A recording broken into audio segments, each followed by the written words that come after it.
Chibay levek ule kan kan YouTube channel hi khongai takin lai let and share te kha milau ti sakve turin karon ngen chawa chuanin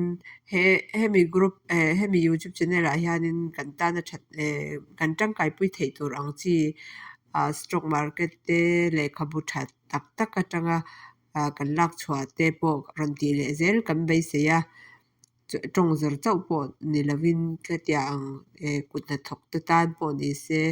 atu te tan po kan trong kai the ang chi kha kan ti kan tuma po india kan ti tur chu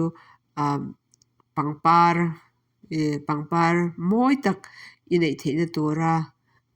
enge poimo ti kha karon sei du a pangpar hi kan enkol te khin nan sum tam tak se ngai lawa pangpar buk moi tak tak kha kan nei thei do na he thil kan shet he thuruk te kan shet hi chan mo chuanin chu enge ti chuanin ra hi ania ra ka wang hianin pangpar hi tam takin a parin avul moi em thei ani chu wang chuan ma se khata khanin ra telawang khanin voile khata tam deuh lampang kha anelawa pangpar alat alian lu tuklem lo phei chu ra thum khat le vok ek ai te vok ek tlem azong bong ek tlem azong khatiang khan mo khami pol to nuwa khanin thum khat vel te kha ala nawlu tukani kha chuanin enge thum khat vel ang chau kha khami impol sa mi kha tel kha ni ta ma se tlema alen to kha chuanin kha ai tam khatiang khan mo alen to angzel khanin I kan ti thei ani chu khatia kan englo tha ni chuanin kimi a parlen na ti angvel po kan lo mang lo ani pon na sa takin kha khan la pui thawa khami chu wang chuanin hei ke ni lama chuan USA lama chuanin ek lampang mo ra bong ek khatiang vok ek po ni se lei atawa ba ka hen lei tur hi om mang lo ta ni chu khami wang khanin kan ramlama kha chuan in van nei lu tu ka kha in bang tangkai thiam anga ya hemi lei than ti ang chi khitia ang dora anzor ang chi khi chu hei kan ti me chu enge khitia ang mo lei tha thil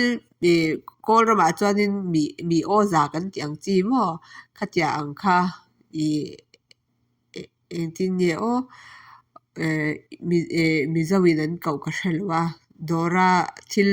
chemical ne na an siam chua chi so kha ang kha chu enge kan lei kha ate tharai thei lo ni chu mo arai to nu kha chuanin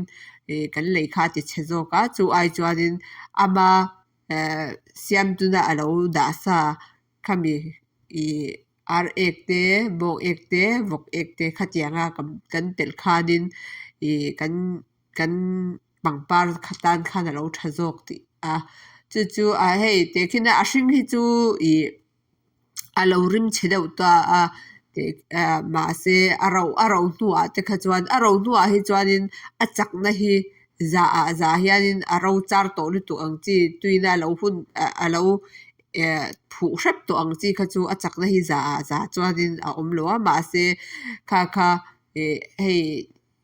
pangpar la te lu tuk do ho tan kha chuan alo thale tuk thaw ni chu mo khami wang khanin hei I pangpar alo moi zo ka par moi tak par tam tak alo chua thei nan khanin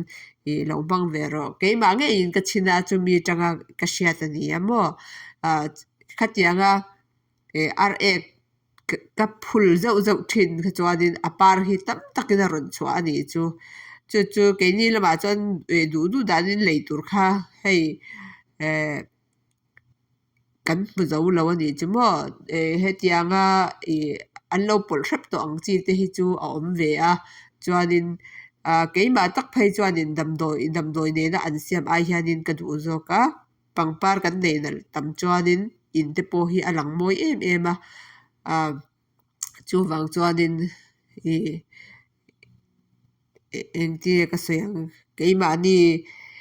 tana tha mo hei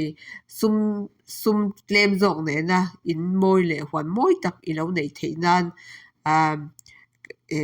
kan rawn kan thil hriat chhun te kan rawn sawi ve a ni a chuwang chuanin min lo ngai thlak awangin kan lawm em a tawngkam hi ka thiam lo ve lutuk a ui min lo hre thiam hram dawn nia ka lawm